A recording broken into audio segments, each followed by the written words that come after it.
Армрестлеры из каких стран покажут экстра класс при общей встрече друг с другом, вступив в ОРПА. Довольно интересное сравнение стран по силе арм-соревнований, но весьма актуальное и интересующее многих любителей и фанатов этого вида спорта.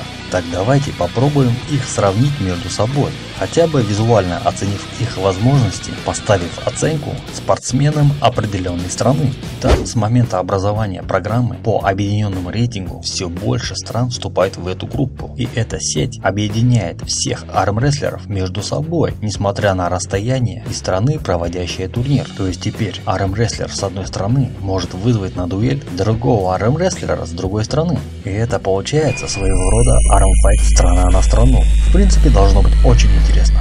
На сегодняшний день активными участниками арм-турниров являются страны такие как Корея и Сильвис Кеф, Korean Arm Wrestling Federation, где ярые армрестлеры Кореи готовы дать отпор и сразиться в армфайте. Также турецкие армрестлеры готовы показать жаркие моменты и горячие турниры. Да, кстати, как раз в Турции был назначен первый арм-турнир в системе объединенного рейтинга ОРПА, где при встрече двух известных армрестлеров, победителей Злоты Тур 2018 в категории 70 кг, являлись Энгеном Терзи и Миндаугасом Тарасайтисом. Но не меньшей мощи и интересных моментов обещают спортсмены из Поднебесной. Огромное количество армрестлеров готовы выступать, выкладываясь на максимум, не жалея себя. Китайские спортсмены уже зарекомендовали себя в мировом спорте, показывая хорошие результаты. Но удастся ли им также ярко выступать на арм-турнирах? Ведь по мнению большинства армрестлеров и тех, кто в теме, то в таком спорте, как армрестлинг, очень важно иметь хорошие антропометрические данные.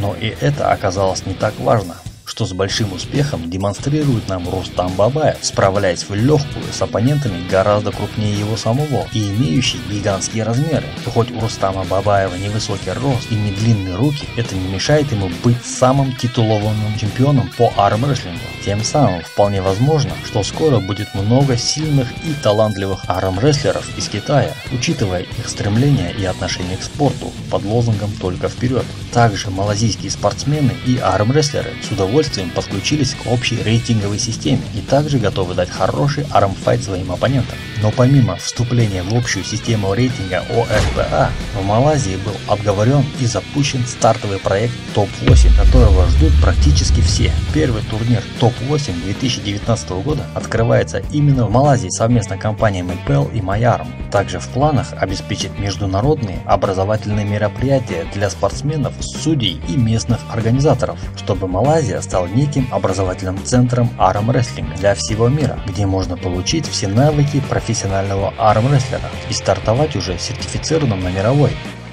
К общей системе подключаются десятки стран, и по расчетам организаторов в ближайшее время общее число стран, включившихся в объединенный рейтинговый проект, должно составить порядка 80 стран мира.